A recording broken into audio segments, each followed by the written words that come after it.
The mango season is just getting over. In India, it's a big thing. If you looked at the mango tree in the month of October, November, December, you didn't see any sweetness dripping out of it. Suddenly in January, February, flowers came. They were not as attractive as jasmine or rose flowers or something, some tiny little flowers came. Suppose you do not know this is a mango tree and you tasted it, you take a leaf and bite it, it was quite bitter. But suddenly in the month of April, May, huge drops of sweetness hanging there in the tree. So, if you did not have prior knowledge that this is a mango tree, did you think this tree is actually manufacturing this sweetness? But you think suddenly in April sweetness came? It has been slowly manufacturing this sweetness and it put it out at a certain season, but it's been on right through the year, isn't it?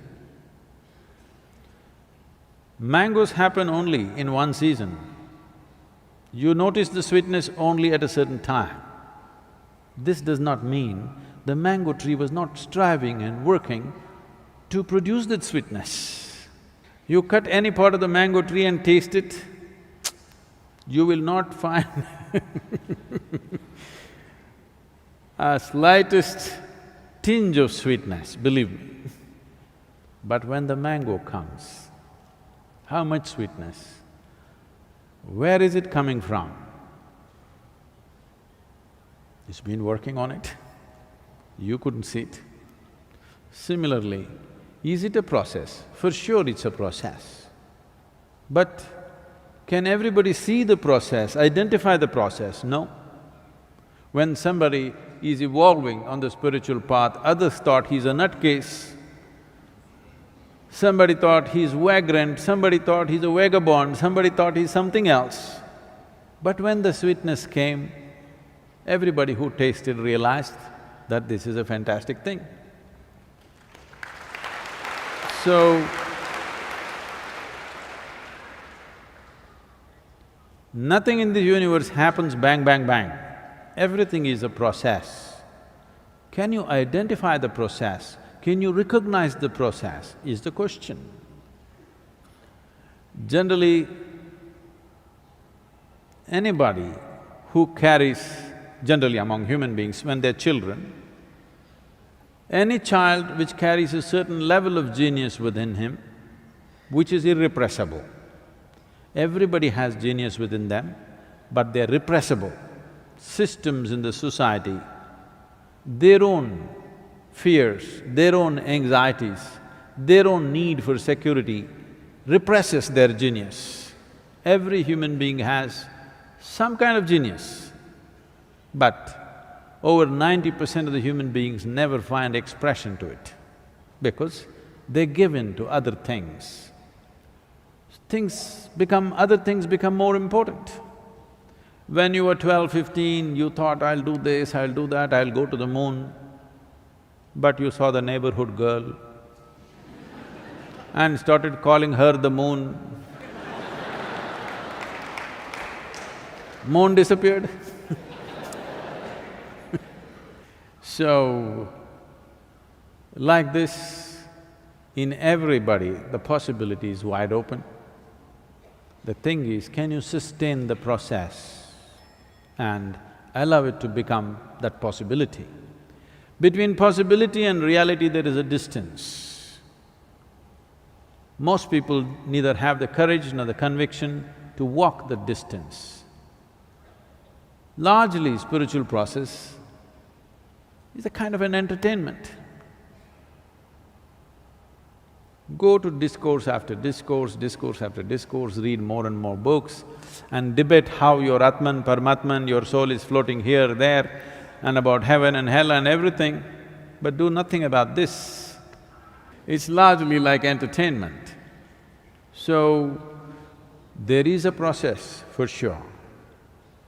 The process can be approached consciously or it may be an unconscious process, but you're doing the right things.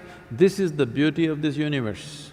Whether you know or you do not know, knowingly or unknowingly, with discipline or with indiscipline, with love or with hate, if you do the right things will happen to you. That is the beauty of this universe.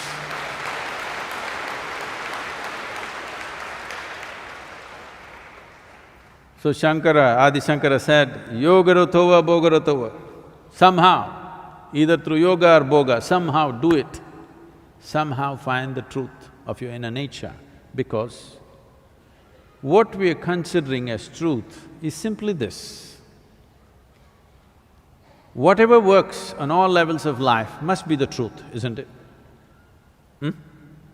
Whatever really works on all levels of life must be the truth. Whatever you know in your life, test it right now, because you have a mind which can project. Right now, you are striving for a certain level of income or a certain kind of house or a car or something else or something else. Put yourself in different stages of life and see if it still means a lot to you. See, suppose not tomorrow, let's say 100 years later, you're on your deathbed. Just see if your jewelry, your makeup, your car will mean something to you on that day. This does not mean you must give it up today. It is just that you must keep it in its place, you must not carry it in your heart.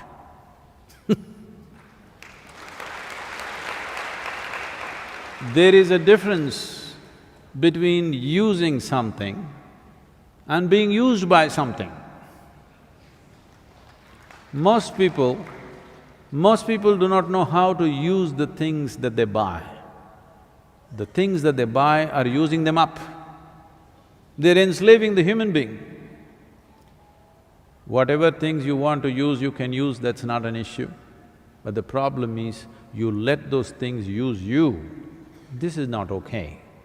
So if you just take care that you are not used by anything, you understand the limited role that everything has in your life, the limited role of your education, the limited role of your career, the limited role of your marriage, the limited role of your relationships, the limited role of your wealth, the limited role of everything that you're doing. If you understand where one thing begins and where it ends, then you don't have to do anything. Spiritual process is on.